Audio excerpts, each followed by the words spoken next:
Break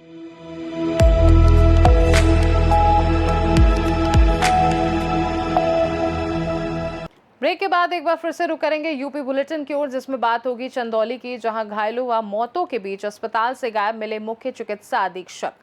आगे बात करेंगे देवरिया की, जहां सीबीएसई बोर्ड इंटरमीडिएट परीक्षा में एसबीटी पब्लिक स्कूल का रहा शानदार प्रदर्शन। ऐसी तमाम खबरों पर आइए विस्तार से डालते हैं नजर। चंदौली जिला संयुक्त चिकित्सालय चकिया की स्वास्थ्य व्यवस्था एक बार फिर गंभीर सवालों के घेरे में आ गई है। बुधवार को आए चक्रवाती तूफान के दौरान हुई दुर्घटना में 2 लोगों की मौत हो गई, जबकि कई लोग गंभीर रूप से घायल हो गए। सभी घायलों को इलाज के लिए अस्पताल की इमरजेंसी ओपीडी में लाया गया। हालांकि 100 बेड वाले इस अस्पताल में पूरी स्वास्थ्य सेवाएं केवल एक इमरजेंसी डॉक्टर के सहारे संचालित होती नजर आई, जिससे हालात और भी गंभीर हो गए। घटना के दौरान अस्पताल परिसर घायलों और उनके परिजनों की चीख पुकार से गूंज उठा। बेहतर इलाज की मांग को लेकर परिजन मुख्य चिकित्सा अधीक्षक डॉक्टर आरबी सिंह को ढूंढते रहे, लेकिन वह अस्पताल परिसर में मौजूद नहीं मिले। सूत्रों के अनुसार सीएमएस सहित कई डॉक्टर वाराणसी में निवास करते हैं और रात्रि के समय मुख्यालय पर उपलब्ध नहीं रहते। बाद में दूरभाष पर संपर्क होने पर उन्होंने रात करीब 10 बजे एक सरकारी बैठक में होने की बात कही। मामले की जानकारी अपर निदेशक चिकित्सा स्वास्थ्य एवं परिवार कल्याण वाराणसी मंडल को भी दी गई। वहीं संबंधित बातचीत का वीडियो जिलाधिकारी चंदौली को भेजे जाने की भी सूचना है। अब देखना होगा कि जिला प्रशासन और स्वास्थ्य विभाग इस मामले में क्या कार्यवाही करता है और अस्पताल की आपात सेवाओं को कितनी मजबूती मिलती है। हेलो हेलो हाँ नमस्कार सर। सीमो सर बोल रहे हैं सर आप? मैं हॉस्पिटल से बोल रहा था सर आपसे मिलना था सर। मेरे पापा का वो पेड़ गिर गया था, वो गर्दन में चोट आई है, बहुत ज़्यादा सीरियस है। यहाँ पर कुछ हमारे लिए अवेलेबल नहीं हो पा रहा। क्या सर? ट्रामा सेंटर में जाना होगा अगर गर्दन में चोट आई। सर आप कहाँ हैं? आपसे मिलना चाह रहे हैं। मीटिंग में आए नहीं हुआ। रात में कहाँ मीटिंग हो रही है सर?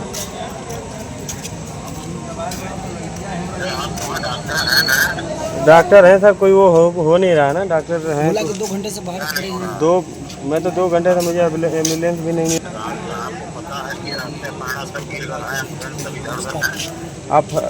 आप अवेलेबल नहीं है सर यहाँ? अंदर मीटिंग चल रही है सर ये कोई बात हो नहीं है कंधे पे आप लोग सर गार्जियन आदमी, आप बोलेंगे कंधे पे तो फिर कैसे होगा? इमरजेंसी में गेट के बाहर ही लेके आपको वीडियो भेजूँ सर? सर क्या करें, बाहर निकाल दिया गया है कि आप लेके जाओ।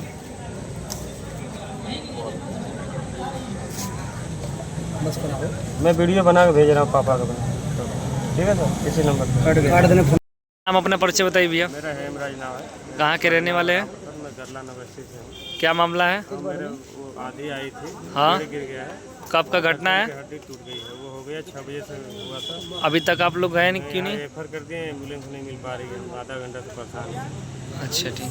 सारे लोग सीएमओ साहब हैं कि नहीं? नहीं मौके पे अभी तक नहीं आए? नहीं मेरा नाम पारस नाथ है। हम लोग अमरान से आए और हम लोगों के रिलेशन में एक लोग आए थे जिनका एक्सीडेंट हो गया सिकंदरपुर मोड़ पे, और यहाँ से डॉक्टर साहब ने हम लोगों को रेफ़र कर दिया, लेकिन हम लोग 1.5 घंटे से इंतजार करें, हमें अभी तक एम्बुलेंस नहीं मिला। हमारा मरीज बहुत ही सीरियस है। सीएमओ साहब हैं कि नहीं? नहीं, सीएम साहब अपने घर पे रहते हैं। हम लोग कभी से परेशान हैं और हम लोग अपने मरीज को ठेला पर लेके आए हुए हैं।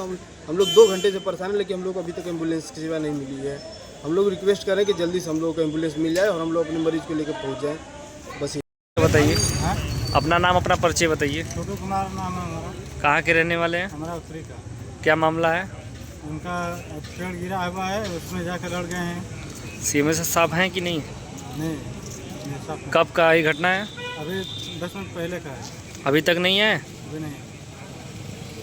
तो डॉक्टर साहब क्या बोले हैं? डॉक्टर साहब बोले कि रेफर करें हम। अच्छा, अभी तक एम्बुलेंस आया कि नहीं? एम्बुलेंस नहीं भेजा है। चंदौली से सीनू संवाददाता अंकित की रिपोर्ट। जिले के प्रतिष्ठित शिक्षण संस्थान एसबीटी पब्लिक स्कूल के छात्र छात्राओं ने इस वर्ष भी बोर्ड परीक्षा में उत्कृष्ट प्रदर्शन करते हुए विद्यालय का नाम रोशन किया है। बोर्ड द्वारा जारी परिणामों के अनुसार कई विद्यार्थियों ने शानदार अंक प्राप्त कर जिले की संभावित टॉप 10 सूची में अपनी मजबूत दावेदारी पेश की है। इस उपलब्धि से विद्यालय परिवार, शिक्षकों और अभिभावकों में उत्साह का माहौल है। विद्यालय के चेयरमैन एमएन त्रिपाठी ने सभी छात्र छात्राओं को बधाई देते हुए कहा कि ये परिणाम मेहनत, अनुशासन और निरंतर प्रयास का प्रतिफल है। इस वर्ष छात्रा रितिका वर्मा ने 96.8% अंक प्राप्त कर प्रथम स्थान हासिल किया है। वहीं प्रिशिता मणि त्रिपाठी ने 95.2% अंक के साथ दूसरा स्थान प्राप्त किया। विद्यालय परिवार में सफलता को लेकर खुशी और गर्व का माहौल है। अभिभावकों और क्षेत्रवासियों ने भी छात्रों को बधाई देते हुए उनके उज्जवल भविष्य की कामना की है। ठीक है। Good morning everyone. This is Ananya Singh from biology stream, and I would like to thank my teachers, my parents and honorable chairman sir. I am here since starting from 2014 to 2026, and it was very good experience for me to be here, and I would say that the dedication is the key to achieve anything, because when we are giving our exam there was huge gap between the exam, so it was so distracting, but we did it. Thank you. 95.2% in my class report exam. For this I would like to thank all my teachers, our chairman sir and this SPT family, because they had faith in us even before we had faith in ourselves. They have been such a great support to us, and I just feel so lucky to have them as my guide, and I think this percentage was possible all because of them. And Anand sir, Ankit sir, Saurabh sir, Ankit sir, everyone was just so supportive, and they helped us with all the concepts, all the resources. They helped us in all the way they could. So I'm very grateful to them, and also chairman sir, thank you so much for having me in your school. And this was a very good experience. Thank you. सोचा नहीं था कि इतनी बड़ी उपलब्धि हमको मिल जाएगी, लेकिन इस विद्यालय की व्यवस्था, यहाँ के टीचर और हमारे चेयरमैन सर की देन है कि आज हम इस मुकाम पर पहुँचे हैं। हमारा बच्चा जे मेंस में भी अच्छा परफॉर्मेंस किया है और इंटरव्यू में मैथ से 92.4% लाकर बहुत ही अच्छा अनुभव करा। हमारे गांव में पहला ऐसा लड़का है जो साइंस डिपार्टमेंट में इतना अच्छा स्कोर किया। ये कैसा लग रहा है आज जो आपको पुरस्कार दिया वही आपको प्रणाम कर रहा है, तो कैसा लग रहा है? ऐसा पहली बार हुआ क्योंकि पुरस्कार पाने वाला प्रणाम करता है, लेकिन आज पुरस्कार देने वाला प्रणाम किया तो कैसा लगा? सर, यह तो कहा गया कि गुरु सबसे बड़ा होता है, लेकिन फिर भी मेहनत जो बच्चे करते हैं वही सफलता हासिल करते हैं। तो यह तो श्रेय यहाँ के गुरुजनों का है, यहाँ के चेयरमैन सर का है, जो इस उपाधि पर हम लोग को पहुँचाए, हमारे बच्चों को पहुँचाए। इसके लिए हम लोग को बहुत बहुत धन्यवाद सर। बहुत अच्छा, इसके लिए चेयरमैन सर के लिए और सर के लिए मैं आभारी। सर, जब एडमिशन के लिए आई थी तो कोई मिसगाइड भी किया था, यहाँ मत जाइए, महंगा लगेगा, ये लगेगा, ऐसा कुछ हुआ था क्या? ऐसा तो बहुत, 2 बच्चों का एडमिशन मैंने कराया, जबकि क्लास 4 से मेरा बच्चा इसमें पढ़ता है। स्टार्टिंग में तो बोलते ही हैं लोग, लेकिन हमें विश्वास था, सर पे विश्वास था, इस स्कूल पे विश्वास था कि ये स्कूल ऐसा है कि पूरे वो क्षेत्र में अपना नाम किया है। पौधा लगाई थी, आज वो फल देने लगा है, तो कैसा लग रहा है? बहुत अच्छा लग रहा है। हर माँ बाप यही चाहेंगे कि उसका बच्चा आगे बढ़े और उसका नाम रोशन करे। चलिए, सर किसको धन्यवाद देना चाहिए, क्या कहें? मैं सबसे पहले धन्यवाद माँ बाप को देना चाहता हूँ कि जिन्होंने विश्वास करके एसबीटी को चुना, और कहीं न कहीं हमारे जो मेहनत में उनका सपोर्ट रहा, और नो डाउट बच्चे हमारे रैली कमाल किए। जो बच्चों ने टीचरों ने जो एम रखा था बच्चों के लिए, उनके माँ बाप के लिए, और टीचर ने समय समय पे जो गाइड किया था उसको बहुत अच्छे तरीके से बच्चों ने किया। जो सपना था एसबीटी का डिस्ट्रिक्ट में टॉप करने के लिए, तो देवरिया ही नहीं, कुशीनगर में हमने कॉमर्स में डिस्ट्रिक्ट में पहले नंबर पे हमने टॉप किया। दूसरे नंबर पर बच्ची हमारी प्रियांशी है, और पहले नंबर पर राधिका है। तो ये एसबीटी के लिए बहुत गर्व की बात है, और इस क्षेत्र की बात है कि हमने बहुत कम समय में जो अचीव करना था वो किया। इसलिए मैं धन्यवाद माँ बाप को, अपने टीचर को, उन बच्चों को देना चाहता हूँ। आने वाले दिनों में और क्या बेहतर करने का प्रयास? बिल्कुल, मैं चाहता हूँ कि आने वाले समय में, अभी हमने कॉमर्स और साइंस पे देखा है, तो आगे भी मैं चाहता हूँ कि कहीं के ह्यूमनिटी के लिए, जिसमें बच्चों का एक सपना IAS PCS का बनना होता है, उसका भी हम लोग सोचा कि नेक्स्ट साल से हिंदी का शुरू करने के लिए। और समय में आप बताएं कि IIT नीट की तैयारी करते हैं, उसमें समय बच्चे आते भी हैं, तो ये दिन पर दिन एसबीटी के लिए, इस क्षेत्र के लिए बहुत अच्छी बात है कि यहाँ के बच्चे उस चीज़ को सोच रहे हैं। इनको और आगे ले जाना, यही मेरा सबसे बड़ा ध्यान है। अभी पढ़ाए देवरिया पढ़ाए तो विजन पूरा क्यों पढ़ाए, उनके लिए क्या कहना चाहेंगे? क्या मतलब अभी उनके दिमाग में कुछ इस तरह का विषय रहा है? देखिए ये मैं मानता हूँ स्कूल एक विचारधारा है और विचारधारा से ही स्कूल चलता है। तो ये पेरेंट्स के लिए बहुत इंपॉर्टेंट होता है कि हम किस स्कूल में दे रहे हैं, उनके ओनर कौन है, उनकी सोच क्या है। स्कूल बहुत सारे होते हैं, सिर्फ बिल्डिंग बनवा देने से, अच्छी सुविधा दे देने से स्कूल नहीं चलता है। सोच होनी चाहिए कि हम बच्चे को किस दिशा में ले जाए, हमारा मोटो क्या है। हमारा मोटो पैसा कमाना है कि अच्छी एजुकेशन देना है। तो कहीं न कहीं पेरेंट्स को चुनाव करना चाहिए कि हम क्यों जा रहे हैं। अगर वो चीज़ें अगर हमको यहाँ मिल रही है, और मेन क्या है ना, देखिए मैं क्या मानता हूँ, बच्चा पढ़ता है, कोई टीचर चाहे कोई स्कूल बच्चे को सपोर्ट करता है, लेकिन मेहनत बच्चे को करना होता है। तो मैं कहीं तक नहीं मानता हूँ कि अगर हम बाहर मेट्रो सिटी में जाएंगे तो बच्चा अच्छा कर देंगे। हाँ, हो सकता है एक्सप्लोर मिल सकता है, लेकिन यहाँ भी हम कम नहीं हैं कि हम मेट्रो सिटी से कम नहीं हैं। ये मैं मानता हूँ, जो सुविधा, जो फैसिलिटी मैं देता हूँ। कैसा फील हो रहा है? It's a great moment and a moment of pride for all of us. The entire credit goes to the children who have put in their hard work. They were dedicated since the beginning. The credit goes to the teachers, Amrish sir and Rakesh sir, Anand sir, and no doubt the parents have given the full support to children. Last but not the least, our honorable chairman sir, he has always stood with these children through thick and thin and has been supporting them from the very beginning. I feel we have laid a milestone and there are many more such successes that SBT Public School will see in years to come. Thank you. Next year Deoria से सीनू संवाददाता रवि प्रकाश की report.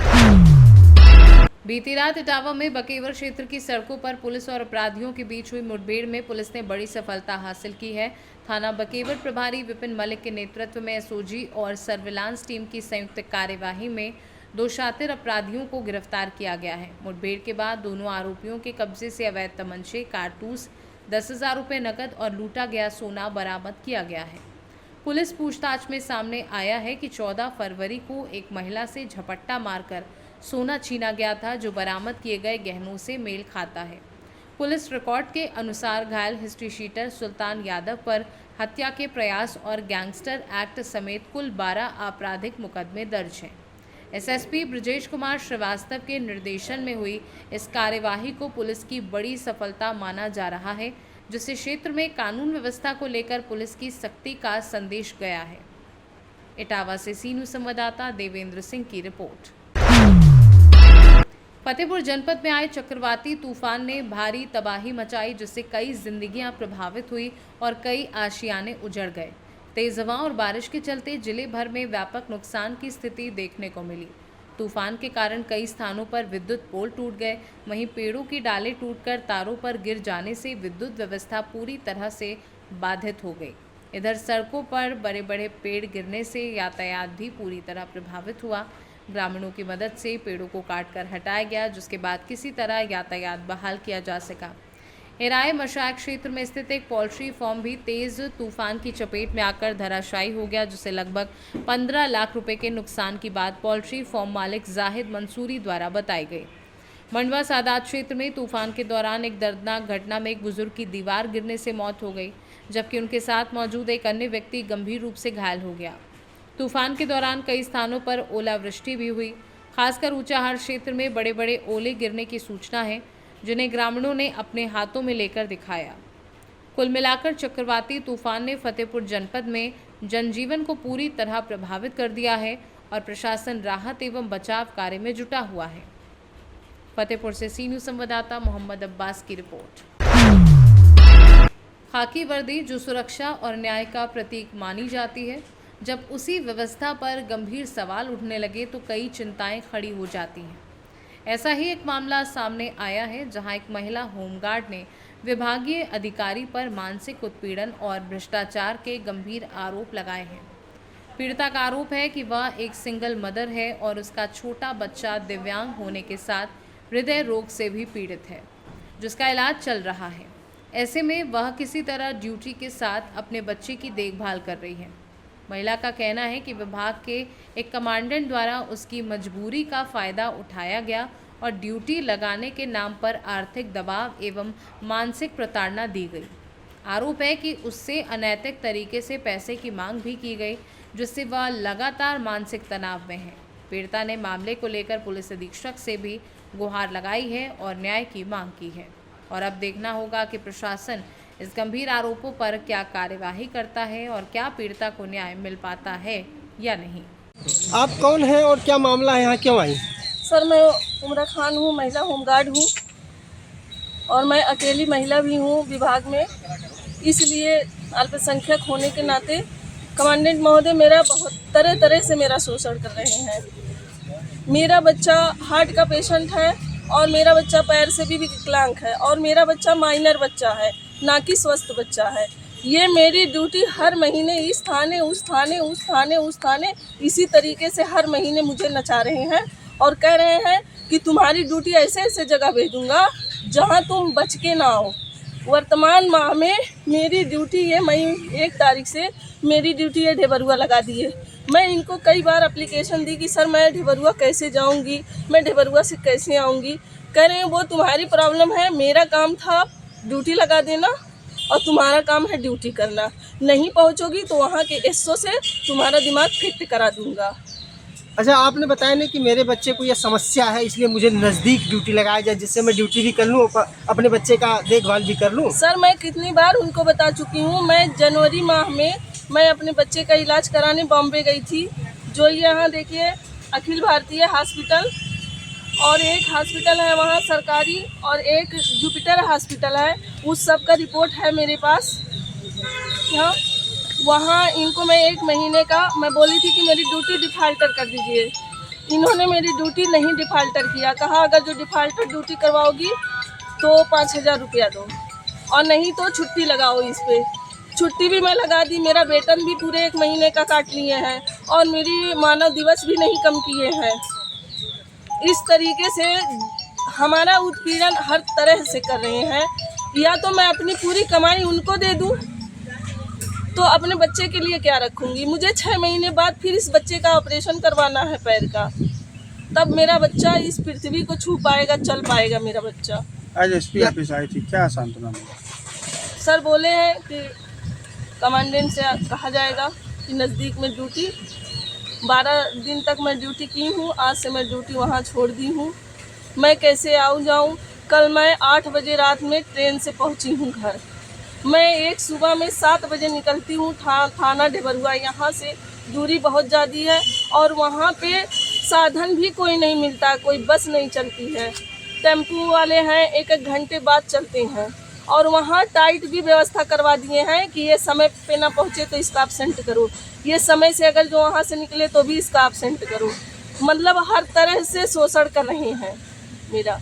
या तो ये मुझे इस विभाग से निष्कासित कर दें और या तो ये अपना जो उत्पीड़न है वो बंद कर दें, एकदम बंद कर दें। हाँ सर, एक होमगार्ड महिला है जो कि बहुत ही पीड़ित है और बच्चा भी उसके डिस्टर्ब है और वो लेके आई थी एसपी ऑफिस पे आपके पास में कि उसके कहीं प्रताड़ित किया जा रहा है और दूर दूर उसकी ड्यूटी लगाई जा रही है। क्या ये आपके ये जो इशू आपके माध्यम से हमारे संज्ञान में आया, इसमें हम अभी पुलिस अधीक्षक महोदय से भी बात करेंगे और प्रशासन और पुलिस की संयुक्त टीम लगाकर एक बार जांच करा के जो भी तथ्य सामने आएंगे उसके उपरांत मुझे भरोसा रखिएगा। उसके आरोप है कि अगर ड्यूटी कटवाती है या कुछ करवाती है तो 5000 रुपये उसको देना पड़ता है। ऐसे में गरीब महिला भी क्या? अब जहाँ तक हमारे संज्ञान में है ये सब सॉफ्टवेयर से होता है और रैंडमली सारे लोगों का अलॉटमेंट होता है। फिर भी अगर उनकी बात में कोई सच्चाई है तो उसको जाँच करके। सिद्धार्थनगर से सी न्यूज़ संवाददाता धर्मेंद्र कुमार की रिपोर्ट। यूपी बुलेटिन में फिलहाल के लिए इतना ही। देश दुनिया की बाकी खबरों को जानने के लिए आप देखते रहिए सी न्यूज़ भारत।